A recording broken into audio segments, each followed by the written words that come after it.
When the Almond Tree Bloomed. Bedtime story to learn English. Avoiding fear does not make it disappear. It only makes it quieter. Tonight's story is not about courage. It is about staying. When leaving would be easier. The kingdom was known for its warmth. The sun stayed long in the sky, and winter never learned how to remain. Snow visited only briefly, as if it were not welcome. The king was born into this warmth. He believed it was natural. He had never needed to search for light. It followed him.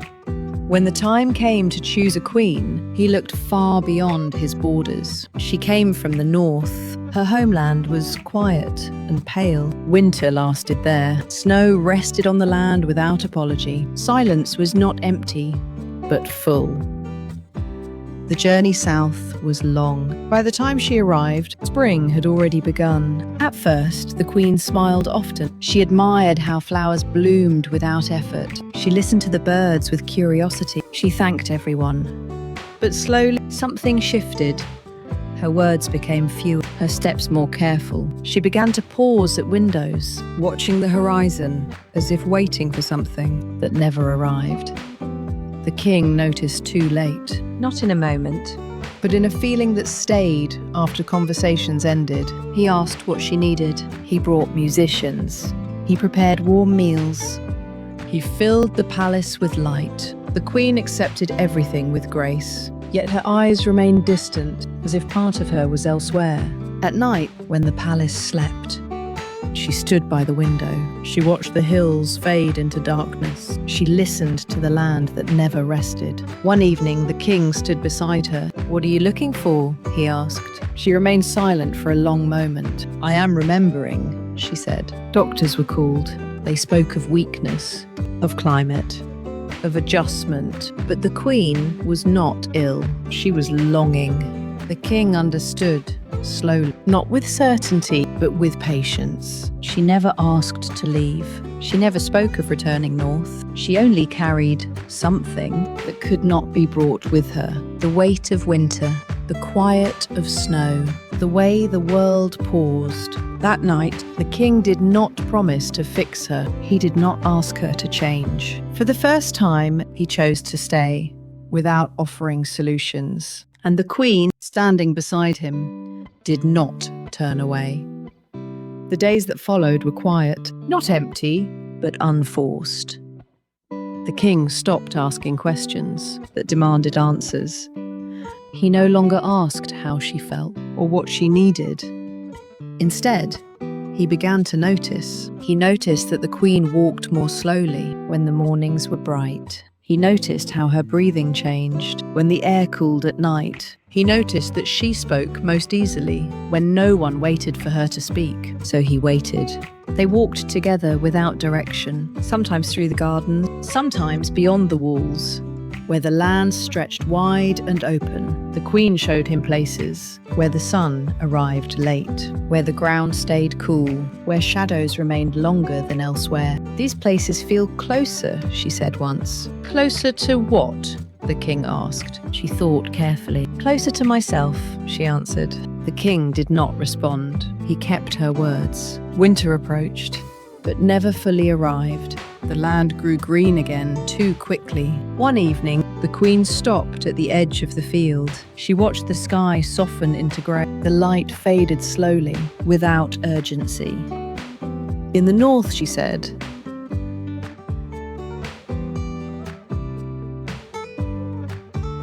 to insist on movement. That night, the king did not sleep.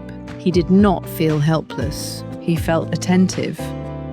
Before dawn, he walked alone through the fields. He followed the ground until it cooled beneath his feet. At the far edge of the land, he found bare trees, standing apart from everything else. Their branches were thin and pale. They offered nothing.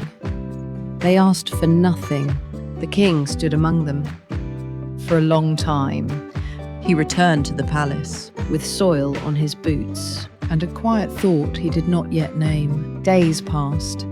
The queen still watched the horizon, but her gaze was lighter. The king stayed beside her, not with answers, not with reassurance, only with presence. One morning, as winter began to loosen its grip, the queen touched his hand. "You are not trying to fix me," she said. The king waited before answering. "I am trying to understand you," he replied. She nodded.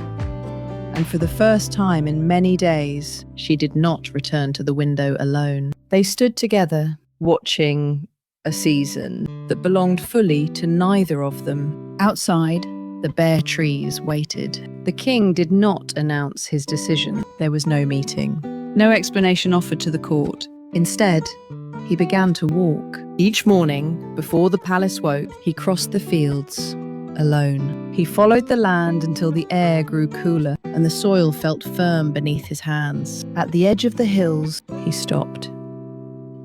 The trees there were bare, forgotten. They stood apart from the fertile ground, as if they had learned how to wait. The king returned the next day, and the day after that. Workers began to notice. They saw him kneel in the soil, touching the earth, as if listening. When he finally spoke, his words were simple. "Plant trees here," he said. "Trees that bloom while winter still holds the land." The workers looked at one another. Some frowned, some laughed quietly. "Nothing blooms in winter," one said. "It is against nature." The king nodded. "I know." Still, the work began. Young almond trees were brought in. Their roots were thin. Their branches were empty, almost unsure of themselves. People whispered as they passed. "Why here? Why now? Why these trees?" The king did not answer. The queen watched from the palace. She did not ask questions. She only noticed the care with which the land was prepared. Days shortened, the air cooled. Winter approached. Not fully, but close enough to be felt. Frost touched the branches. Then came snow. The almond trees stood silently. They did not grow. They did not promise anything. Some said the king had lost his reason. Some said love had blinded him. Others said nothing at all.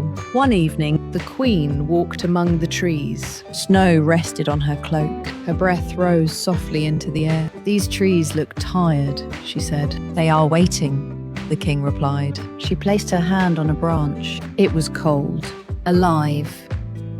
That night, the king dreamed of white fields, not endless, not empty, just quiet. Morning came slowly. At first, nothing had changed. Then someone stopped. On one branch, a small white shape appeared. Then another. Then another. Flowers. Not bright, not loud, simply present. The almond trees had begun to bloom. People gathered without speaking. No one touched the branches. No one celebrated. The queen stepped forward. She stood among the trees. As snow fell gently around her, her breathing slowed. Her shoulders eased. "This," she whispered, "feels like home." The king watched her. He did not smile. He did not explain. He had not brought winter back. He had not changed the north. He had only made space for what she carried inside. And the land, for once, listened. The almond trees continued to bloom day after day.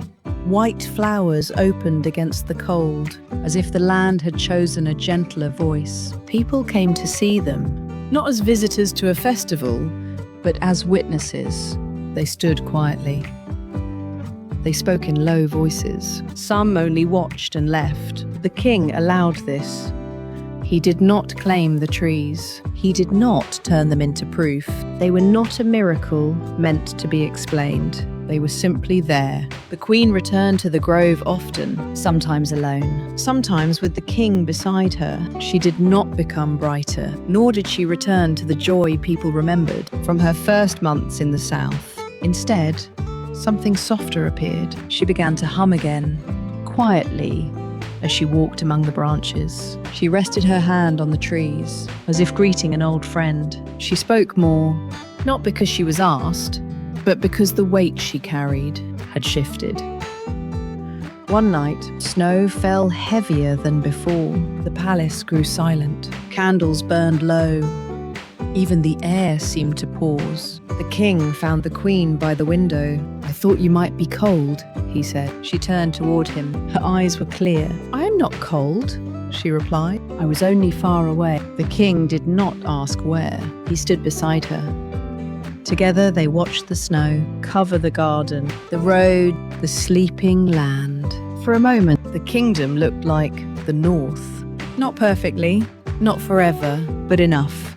The queen's breathing slowed, her shoulders lowered, as if something inside her had stopped preparing for loss. I felt guilty, she said, for missing home. The king answered gently. Missing is not the same as rejecting, he said. You did not refuse this land. You only carried another season within you. She listened. She did not cry, but her eyes shone, as if a place long untouched had finally warmed. Morning came. Snow covered the fields. Snow softened the edges of stone. Even the sun rose quietly. And in the grove, the almond blossoms remained, white upon white, like a memory made visible. The queen stepped into the snow. She lifted her face. A single snowflake touched her cheek. She closed her eyes. Then she smiled. Not the bright smile of celebration, but the small smile of someone who has been understood. The king watched from a short distance. He did not interrupt the moment. He did not hurry toward her.